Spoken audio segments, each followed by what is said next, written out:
اعوذ باللہ من الشیطان الرجیم بسم اللہ الرحمن الرحیم۔ درس علوم قرآن یا درس آشنائی و علوم قرآن، ہمارا سلسلہ گفتگو آیات تحدی کے بارے میں چل رہا تھا۔ آج ایک ہیڈنگ ہے جس کو آپ کے سامنے پیش کرنا ہے، معارضے با آیات تحدی۔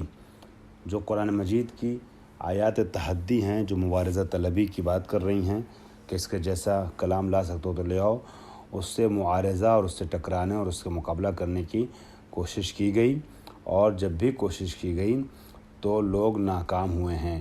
دشمنان پیغمبر اسلام نے، دشمنان قرآن نے پوری تاریخ میں اپنی ساری کوششیں لگا دیں کہ قرآن کا جواب لے آئیں، لیکن وہ لوگ قرآن کا جواب نہ لا سکے، بلکہ اس کے برعکس رسوائی کا انہیں سامنا ہوا۔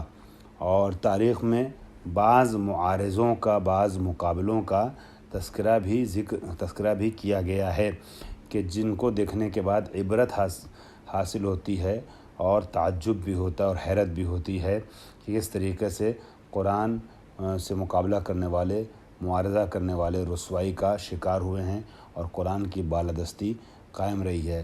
چنانچہ ایک مثال مسیلمہ کی دی جاتی ہے، مسیلمہ کذاب بھی اسے کہا جاتا ہے۔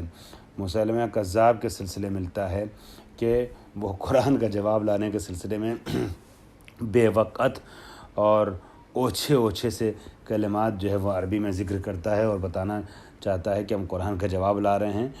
مثلاً وہ لاتا ہے سورہ فیل کے جواب میں ایک سورہ بناتا ہے، قرآن مجید میں ہے نا، الم تری کیف فعل ربک باصحاب الفیل الم یجعل کیدہم فی تضلیل وارسل علیہم طیرا ابابیل ترمیہم بحجارۃ من سجیل فجعلہم کعصف مأکول۔ اب اس کے جواب میں کہ جو سورہ فیل نازل ہوا کہ تم نے دیکھا نہیں کہ پروردگار نے اصحاب فیل کے ساتھ کیسا کیا اور ان کے ساتھ کیا کیا ہوا، وہ ساری داستان بیان کی گئی۔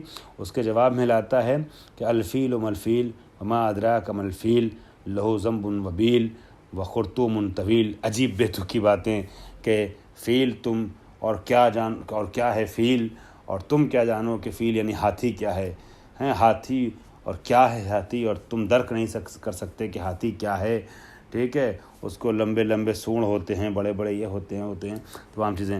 اب سونڑ کی اور ہاتھ بالوں کی، اس کی کانوں کی، اس کی باتیں کر رہا ہے۔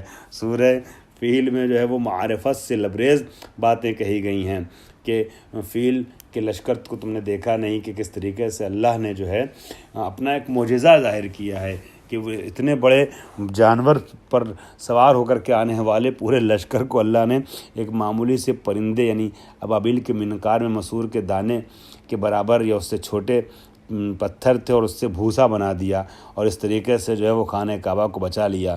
تو معرفت کی بلندیاں وہاں دکھائی گئی ہیں، اعجاز پیش کیا گیا، اللہ کی قدرت بیان کی، اور یہ ہاتھی کے سونڑ اور دانتوں کی اس کی باتیں کر رہا ہے۔ خوب مذاق اڑا اس کا اور رسوائی کا اس کو سامنا کرنا پڑا۔ تو پوری تاریخ میں جس نے بھی کوشش کی ہے وہ رسوا ہوا ہے۔ اب آ جائیے قرآن مجید کے معجزوں کے سلسلے میں ہم گفتگو کا آغاز کر رہے ہیں۔ اعجاز قرآنی، اور اعجاز قرآنی کے کچھ ابعاد پیش کیے جائیں گے۔ ابعاد یعنی بعد یعنی جہتیں، قرآن کس جہت سے معجزہ ہے۔ اس سلسلے میں قرآن مجید کے جو معجزوں کی جہات ہے، آج ہم سب سے پہلے اعجاز بیانی کو پیش کریں گے کہ قرآن مجید کا اعجاز بیانی کیا ہے۔ ہیڈنگ ڈالی گئی ہے ابعاد اعجاز قرآن۔ اعجاز قرآن کے مختلف ابعاد ہیں، یعنی مختلف پہلو ہیں، مختلف جہتیں ہیں، مختلف گوشے ہیں، اور قرآن جو ہے وہ صرف فصاحت و بلاغت کی جہت سے معجزہ نہیں ہے، بلکہ مختلف زاویوں سے قرآن معجزہ ہے۔ اور قرآن مجید کے اعجاز کے سلسلے میں مختلف طریقوں سے صاحبان علم و فن نے، دانشوروں نے گفتگو کی ہے، اور ابھی تک کسی نے یہ دعویٰ نہیں کیا ہے کہ قرآن مجید کے جہات اعجاز پر ہم نے احاطہ کر لیا ہے اور ہم کو پتہ چل گیا ہے کہ قرآن کس جہت سے معجزہ ہے۔ جیسے جیسے زمانہ آگے بڑھ رہا ہے ویسے ویسے قرآن کی جہات علمی جو ہے وہ جہات اعجاز جو ہے وہ سامنے آتی چلی جا رہی ہیں۔ مثلاً سائنس اور ٹیکنالوجی نے جب ترقی کی اور قرآن کی آیات کو دیکھا گیا تو پتہ چلا کہ سائنس کے اعتبار سے بھی قرآن معجزہ ہے۔ نئی اختراعات جو سامنے آ رہی ہیں وہ سب قرآن مجید میں بہتر طریقے سے بیان کی گئی ہیں۔ تو کوئی یہ نہیں کہہ سکتا ہے کہ قرآن کی جو جہتی جو اعجازی جہتیں ہیں وہ سب پر احاطہ ہو گیا اور سب پتہ چل گیا، سب ظاہر ہو گیا اور سب کا علم ہو گیا کہ قرآن کس کس جہت سے معجزہ ہے۔ ابھی بہت سے قرآن کی اعجازی پہلو سامنے آ چکے ہیں، لیکن نہ جانے کتنے پہلو ہیں جس پر ابھی پردہ پڑا ہوا ہے۔ ان پہلوؤں میں سے جس کے اوپر انسان توجہ کر چکا ہے اعجاز بیانی ہے۔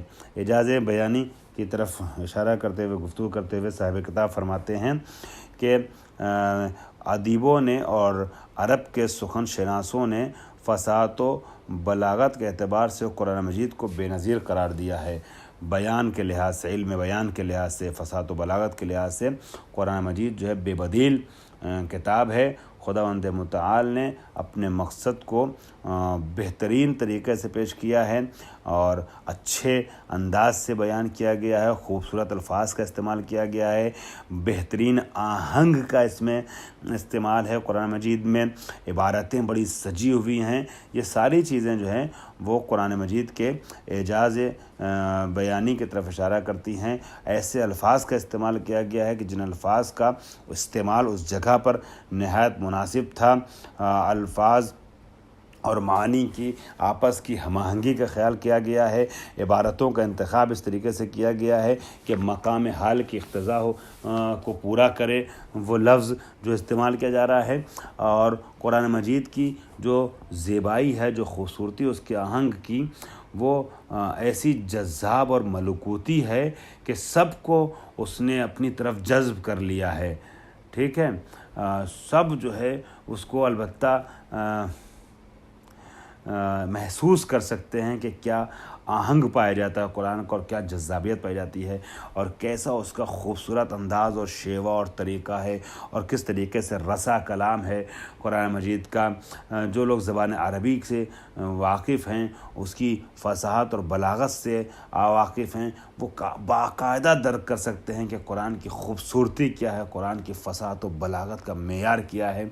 اور اعجاز بیانی کی جہاں تک بات ہے، قرآن مجید کے اعجاز بیانی کو صرف اور صرف عربی جاننے والا نہیں، بلکہ عربی کی نزاکتوں سے جو آشنا ہوتا ہے اور جو سخنوری کی مہارتوں سے آشنا ہوتا ہے، وہ سمجھ لیتا ہے کہ قرآن مجید میں بیان کا کیا انداز ہے اور کس طریقے کا اعجاز بیانی قرآن میں پایا جاتا ہے۔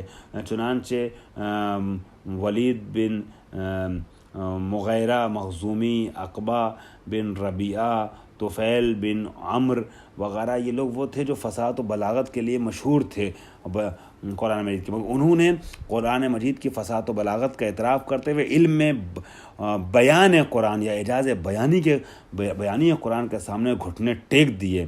اور بہت سے عرب ایسے تھے اس طریقے کے کہ جو ایمان نہیں لا پا رہے تھے اپنی ضدیت کی وجہ سے، مگر وہ جو ہے علم بیان قرآن، علم فصاحت قرآن یا اعجاز بیانی کے سامنے کہیں نہ کہیں گھٹنے ٹیکتے تھے اور ایسے الفاظ زبان سے جاری کر دیتے تھے جس کو دیکھنے کے بعد پتہ چل جاتا تھا کہ یہ مبہوت ہو رہے ہیں قرآن کے اعجاز بیانی سے۔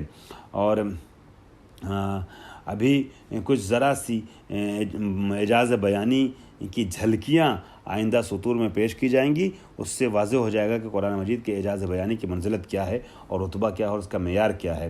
کلمے نمبر 1 جس کو الف کا عنوان ڈالا ہے، گزینش کلمہ، کلموں کا انتخاب۔ ٹھیک ہے، قرآن مجید میں جو کلمے اور جو الفاظ استعمال کیے گئے ہیں وہ حساب کتاب شدہ ہیں۔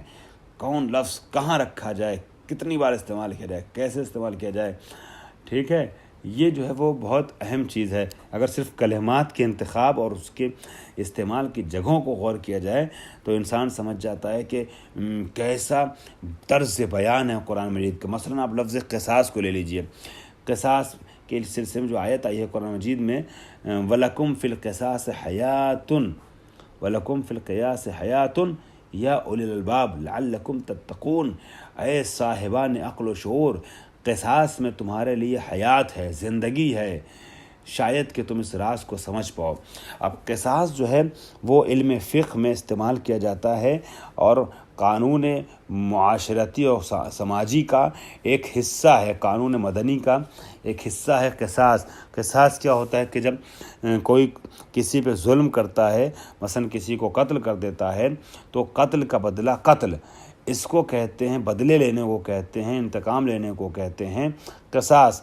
یہ بدلہ جو ہے، اس کا حق جو ہے وہ صاحب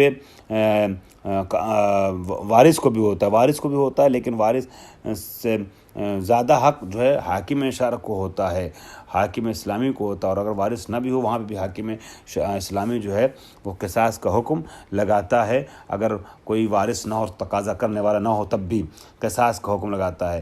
بہرحال تو قصاص جو ہے وہ بدلہ ہے، انتقام ہے۔ قتل کے بدلے میں قتل، تو یہاں کیا کہا گیا؟ وَلَكُمْ فِي الْقِصَاصِ حَيَاةً، قصاص میں تمہارے لیے زندگی ہے۔ اب آپ اس لفظ قصاص کی نزاکت کو محسوس کیجئے گا، یہ قرآن مجید کے اعجاز کو پیش کر رہا ہے لفظ قصاص۔ اب اگر قصاص کے بدلے میں کوئی لفظ اور رکھ بھی دیا جائے تو وہ بات جو قصاص کے ذریعے سے پیش کی جا رہی ہے وہ چیز نہیں آ سکتی ہے سامنے۔ چنانچہ قصاص کے بدلے میں لفظ قتل اگر رکھا جائے، اور رکھا بھی بعض لوگوں نے لفظ قتل کو اس کی جگہ پر قصاص کی جگہ، لیکن وہ حق ادا نہیں ہو پایا۔ چنانچہ عرب کے فصیح اور برجستہ افراد جو ہے وہ قانون قصاص کو مرتب کرنے جب بیٹھے اور انہوں نے آپس میں مشورت کیا تو ایک لفظ رکھا اور جملہ تحریر کیا، القتل انفع للقتل۔ اس کے اوپر توافق ہوا کہ یہ جملہ اچھا ہے کہ القتل انفع للقتل، کہ قتل کرنا قتل سے روکنے کے لیے بہتر چیز ہے نا۔ یعنی قاتل کو قتل کر دینا قتل کو روکنے کا سبب ہے، ٹھیک؟ مطلب یہ کہ جب قاتل کو قتل کیا جائے گا تو اگلا انسان، پھر دوسرا انسان قاتل بننے سے بچے گا، ڈرے گا کہ جیسے ایک قاتل مارا گیا ویسے اگر ہم کسی کو قتل کریں گے تو ہم بھی مارے جائیں گے۔ تو القتل انفع للقتل، قتل جو ہے وہ قتل کو روکنے والا ہے۔ قاتل کو قتل کر دے رہے تو اگلا قتل نہیں ہوگا، یہ جملہ رکھا گیا۔ مگر آیا قصاص کی جگہ پر جب اس کو قرار دینے کی کوشش کی گئی تو ہزار طرح کی مشکلات اور پریشانیاں اور کمیاں اور نقص جو ہے اس جملے میں سامنے آیا، چونکہ قتل جو ہے مطلقاً قتل سے روکنے کا سبب نہیں بنتا ہے، بلکہ قتل اس وقت قتل سے روکنے کا سبب بنتا ہے اور اچھا مانا جاتا ہے جب قصاص کے لیے قتل ہو، ورنہ قتل قصاص کے علاوہ بھی انجام پا سکتا ہے نا۔ قتل جو ہے دو طریقے سے، یا تو قتل کے بدلے میں قتل، وہ بھی قتل ہے، اور جو قتل کے بدلے میں قتل نہ، وہ بھی قتل ہے۔ تو قصاص وہ لفظ ہے کہ جس میں صرف وہ والا قتل آئے گا جو قتل کے بدلے میں ہے۔ تو اس لیے اب زندگی اگر ہے تو قصاص میں زندگی ہے، قتل میں زندگی نہیں ہے۔ اسی لیے کہا گیا قرآن مجید میں وَلَكُمْ فِي الْقِصَاصِ حَيَاةٌ، قصاص میں حیات ہے، قتل میں حیات نہیں ہے۔ یہ خوبصورتی یہاں پائی جاتی ہے۔ یا شیوہ بیان کو اگر آپ اس کے دیکھیں گے تو شیوہ بیان ہے قرآن بے کے بارے میں، بے ہے عنوان، بے ٹائٹل، بے نمبر، بے شیوہ بیان قرآن جو ہے وہ عرب میں جتنے بھی طریقے تھے گفتگو کے کسی سے مشابہ نہ تھا، ایک دم الگ رائج، عرب میں رائج کلام سے الگ بالکل ایک شیوا تھا، طریقہ تھا قرآن مجید کا۔ مثلا عرب میں انواع کلام کون کون سے تھے جو فصیحوں میں رائج تھے؟ شعر، نثر اور سجا، یہ تین روشیں تھیں قرآن جو کلام کو خوبصورت بناتی تھیں، یا شعر یا نثر یا سجا، تین طریقے سے کلام پیش کیا جاتا تھا۔ اور قرآن مجید میں ایسی ظرافت، ایسا طریقہ ہے کہ شعر نہیں ہے مگر شعر کی ظرافت پائی جاتی ہے۔ اس میں جو ہے وہ نثر نہیں ہے یہ پورے طریقے سے، مگر نثر کی ساری خوبصورتیاں پائی جاتی ہیں، ٹھیک ہے۔ اور یہ جو ہے وہ مسجع کلام نہیں ہے مگر اس کے بعد ہی یعنی سجا کے تکلفات نہیں ہے مگر سجا کی ساری خوبصورتی پائی جاتی ہے۔ تو نثر کا، نظم کا، سجا کا، تینوں کا مزہ، تینوں کا لطف ایک تحریر میں پایا جاتا ہے، وہ تحریر قرآنی ہے۔ یہ شعر بھی لگتا ہے، یہ نثر بھی ہے، یہ سجا بھی ہے، یہ ساری چیزیں. تو قرآن کا ایک عجب الگ نیا شیوا ہے. مگر تعجب یہ بات ہے کہ نئے انداز سے پبلک میں کہیں کوئی بات کرنے لگے تو لوگ اوب جائیں گے، تھک جائیں گے، بور ہو جائیں گے، عجیب سا لگے گا. مگر قرآن نئے انداز سے باتیں کر رہا ہے، پھر بھی سب قرآن کی طرف جذب ہوتے چلے جا رہے ہیں. یہ ہے قرآن کی ایک شان اعجازی. واہ خداونا الحمدللہ رب العالمین.